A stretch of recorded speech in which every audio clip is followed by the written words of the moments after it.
Hello guys, welcome to Shikha podcast. कैसे हैं आप सभी? आई होप आप सभी अच्छे होंगे। मैं भी बहुत अच्छी हूँ। तो चलिए एक नई वीडियो को स्टार्ट कर लेते हैं। और आज की हमारी वीडियो होने वाली है फ्लैपी मैम सपना के ऊपर।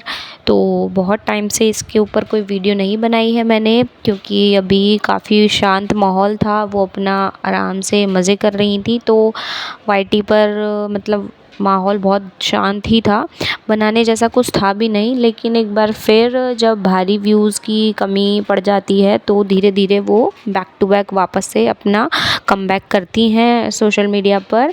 जो कमबैक होता है वो होता है डिप्रेशन, कि भाई डिप्रेशन आ जाता है या फिर कुछ लोगों की बात उन्हें पिंच कर जाती हैं पुरानी, और उनको लगता है कि हाँ भाई मतलब अब मुझे वही चीज़ें वापस से उखाड़ देनी चाहिए, और चाहे पुरानी चीज़ें ही क्यों ना हो, पर वो टॉपिक मुझे उठाना है। क्यों? क्योंकि मेरे पास व्यूज़ नहीं है, और अगर मैंने ये मुद्दा नहीं पकड़ा तो फिर ऐसे तो मेरा जो चैनल है वो धीरे धीरे व्यूज़ से कम होगा, और मेरे जो डॉलर्स हैं वो ज़्यादा नहीं बन पाएंगे। तो मुझे वही मुद्दा पकड़ना है जो जिससे मेरे आज तक चैनल मेरा चलता आ रहा है, जिससे मैंने हमेशा से अपनी कमाई करी है। तो मैं फिर से क्यों वही चीज़ें ना करूं। तो सेम वही चीज़ें अब वो फिर से एक बार ले आई है सपना। जैसे कि सपना ने अपने व्लॉग में बताया है कि ना देखो, जो उनका पहले वाला हस्बैंड, एक टाइम पर उनका कहना था कि इनका पहले वाला हस्बैंड बहुत दुखी रखता था, और कभी प्यार नहीं किया, कभी अपनी वाइफ वाला हक नहीं दिया, और मतलब अपनी फैमिली में लगा रहता था, और मतलब अपने ही मतलब था उसको, मतलब अपनी वाइफ को वाइफ जैसा प्यार नहीं दिया। बिल्कुल ऐसा नहीं था कि भाई मुझे एक अपनी पत्नी जैसा अधिकार मिले, नहीं मिला कभी ऐसा। सपना का कहना था एक टाइम पर, जबकि वो इस दुनिया में नहीं रहे थे। उसके बाद जो रिकॉर्डिंग्स उन्होंने वो वायरल की थी, उन रिकॉर्डिंग्स में उन्होंने ये सारी चीज़ें बोली थी।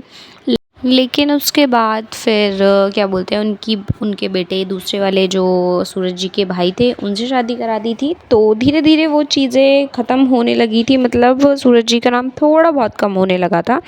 लेकिन जैसे पब्लिक है, पब्लिक ने, लोगों ने कमेंट्स की, ऑडियंस ने कमेंट्स की कि आप कभी भी सूरज जी को याद नहीं करती हो, ये नहीं करती हो, वो नहीं करती हो, और आपने गलत गलत बोला, ये सारी चीज़ें। तो वो बहुत चीज़ें जो कमेंट्स वगैरह थी, वो 4-5 कमेंट या जितनों ने भी कमेंट की होगी, वो तब लोगों ने कमेंट्स करी। अब मतलब करते हैं कुछ लोग, तो करने वाले हैं, लेकिन जैसे कि बहुत सारी चीज़ें होती हैं इनकी लाइफ में। इस टाइम काफ़ी चीज़ें चल रही हैं, जैसे कि अपना इन्होंने एकेडमी में डांस वगैरह कर रही हैं कोरियोग्राफर से, और इन्होंने अपना पूरा ड्रेस अप लुक सब चेंज कर दिया है, टैटू वगैरह बनवा लिया है, means full mode move on वाला हो चुका है इनका। तो अब तो इनको वो पुरानी चीज़ें देखनी ही नहीं चाहिए। जैसे कि अपने लखन भाई से मिलने गई थी, उसके बाद उन्होंने भी इन्हें बहुत समझाया कि तू किसी के कमेंट्स को देखकर मत रिप्लाई किया कर, मत उनसे बिल्कुल भी उनकी बातों में आया कर, कुछ भी मत सोचा कर, उनकी जो सोच है उनको छोड़ दे, तू अपने काम पे फोकस कर और आगे बढ़ जा। जैसे कि लखन भाई ने ये सारी चीज़ें बोली थी। लेकिन ये भाई तो सिर्फ बोलने वाली चीज़ है, फेम के लिए भाई मानती हैं, और उससे ज़्यादा कुछ नहीं मानती हैं। करना तो इन्हें अपने मन का ही है, डॉलर्स और पूरे वाईटी पर अपनी चर्चा, ये सारी चीज़ें चाहिए। तो ये किसी की बात क्यों ही मानेंगी, अपने भाई की भी, या फिर कोई अपनी भाभी नीतू की क्यों मानेंगी किसी की बात। इन्होंने फिर से वही चीज़ें स्टार्ट करी। इन्होंने कमेंट्स को पकड़ लिया, और कमेंट्स को पकड़ने के बाद इन्होंने रिप्लाई किया कि जैसे कि सूरज जी की बात अगर चल ही रही है तो मैं बता देती हूँ। उन्होंने माफ़ी मांगी, बट माफ़ी में वो चीज़ें, माफ़ी जैसा कुछ नहीं था। उन्होंने वो रिकॉर्डिंग्स वगैरह डिलीट भी कर दी हैं वैसे फ़िलहाल शायद, बट फालतू का मुद्दा उठा लिया कमेंट्स में। 5-6 कमेंट्स को ये उठा लिया कि आप प्यार वो मतलब नहीं करते थे, और इन चीज़ों के लिए ऐसी एक्टिंग करी जैसे माफ़ी मांग रही है, रिग्रेट हो रहा है। बट बिल्कुल भी ये भी चीज़ें कि मेरी गलती नहीं थी, ये भी साथ के साथ अपनी बातों को जोड़ दी है। तो उसके बाद देखो, अब ये चीज़ें बोल रखी थी एक टाइम पर मैडम ने कि भई वो मुझे बिल्कुल प्यार नहीं करते थे, मुझे पत्नी वाला दर्जा कभी दिया ही नहीं, मारपीट होती थी, सब चीज़ें करते थे। और मैं सच बताऊं तो उन्होंने सिर्फ अपने सूरज जो उनके हस्बैंड थे, उन्हीं पे ये वाले इल्ज़ाम नहीं लगाए थे। याद हो तो उनके जो ससुर हैं उनके ऊपर इन्होंने छेड़छाड़ी का इल्ज़ाम लगा रखा है।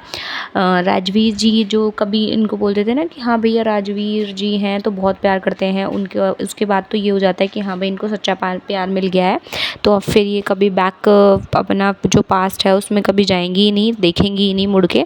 हाँ याद सब करते हैं भाई, उनकी फैमिली का मेंबर था, सब याद करेंगे, ऐसी बात नहीं है। बट जब एक तरीके का ये होता है ना कि हाँ भाई बहुत दुखी थी, दुखी होने के बाद खुशी मिली है, एक मतलब पूरी काफ़ी टाइम के बाद खुशी आई है मेरे घर में, या फिर मतलब मुझे प्यार करने वाला हस्बैंड मिल गया है या जो भी है, तो फिर कोई नहीं सोचता इतना। लेकिन जब राजवीर भी साथ में था उसके बावजूद इन्होंने सूरज जी को याद किया है, इट मीन्स एक नंबर की फ्रॉड, झूठी और मतलब बहुत मक्कार औरत है जो कि एक चीज़ पर कभी नहीं टिकती है, एक चीज़ को इधर से उधर इसका काम हमेशा का। मुझे तो मैंने इसको अभी तक अपना जितना भी देखा है ना, इसकी कोई भी एक चीज़ ऐसी है ही नहीं जिस पे मैं विश्वास कर सकूं हाँ ये चीज़ सच बोल रही होगी, हर चीज़ में झूठ। और इनके जो वो अंधभक्त जो इन पे वीडियोस बनाते हैं, मुझे तो ट्रस्ट नहीं होता, इतना ज़्यादा कैसे किसी को सपोर्ट कर सकते हैं।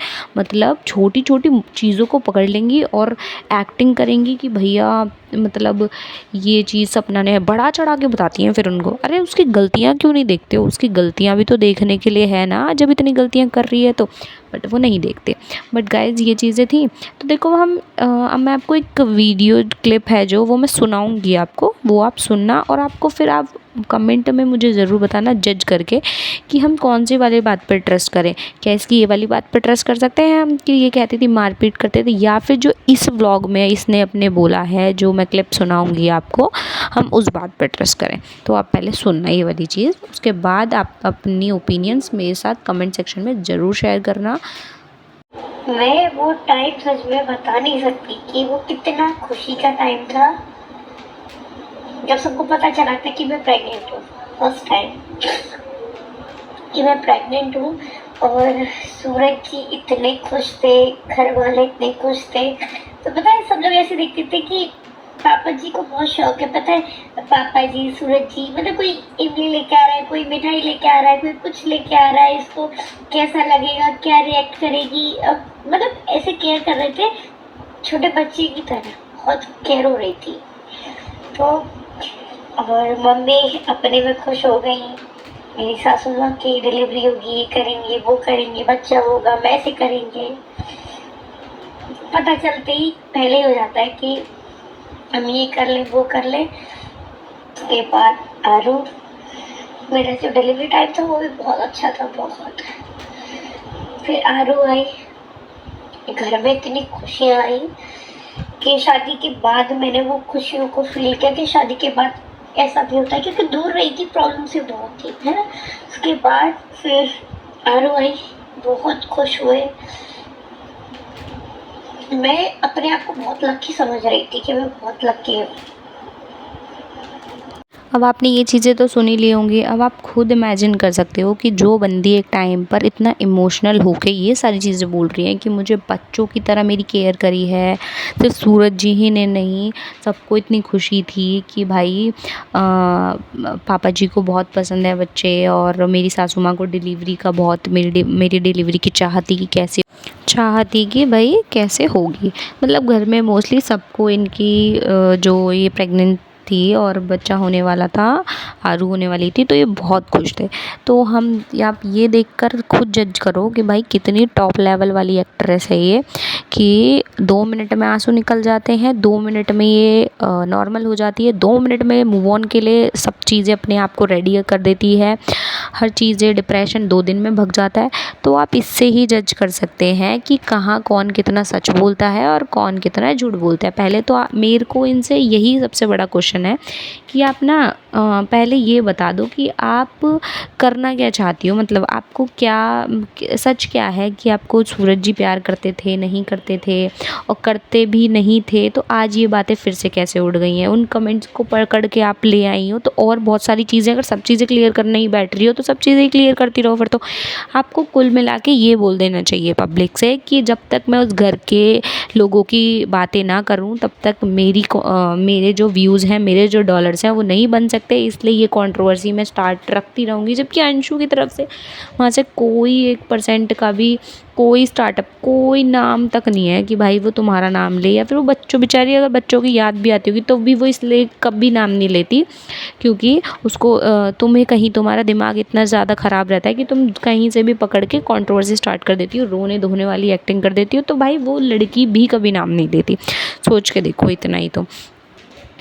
तो जैसे कि गाइज़ आपने इनकी कल वाली वीडियो व्लॉग पे जो आपने इनको कमेंट में बहुत अच्छा मतलब रिप्लाई और अच्छे कमेंट्स करे हैं, समझ गए आप मतलब कि हाँ ये किस तरीके की हैं और इनको किस तरीके से ट्रीट करना चाहिए। तो मैं यही चाहूँगी कि आप या तो इनको फालतू के कमेंट्स तो करा ही मत करा करो, गंदे संदे, क्योंकि गंदे वंदे कमेंट्स करने से ना देखो फिर ये वॉर आएगी और भड़केगी, फिर लोगों को मौका मिल जाए, लोगों को इनको कहने का मौका मिल जाएगा कि लोग मुझे मूव ऑन नहीं होने देते हैं, मेरे को इस तरीके से वो करते हैं, ये करते हैं।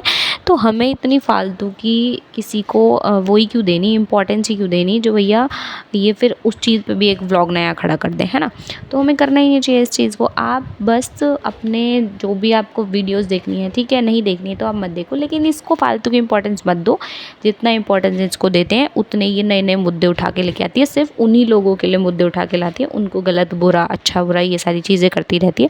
तो इससे अच्छा है हम इस चीज़ को यहीं स्टॉप कर देते हैं। और अगर आपको मेरी वीडियो में ये चीज़ें सही लगी हैं जो मेरी ओपिनियंस है तो आप कमेंट सेक्शन में ज़रूर बताना कि कहाँ कहाँ आपको सपना की कमियां दिख रही हैं और क्या आप भी यही सोचते हो जो मैं सोच रही हूँ। तो देखो अभी मैं जैसे जैसे आगे वीडियोज़ का और चीज़ें पता चलेंगी तो मैं इसी वीडियो पे आगे कंटिन्यू करूँगी दूसरी वीडियो, अगर आप इस पे प्यार दिखाओगे तो। और तब तक के लिए गाइज़ यही है, और अपनी नेक्स्ट वीडियो में हम मिलेंगे। तब तक के लिए टाटा बाय बाय।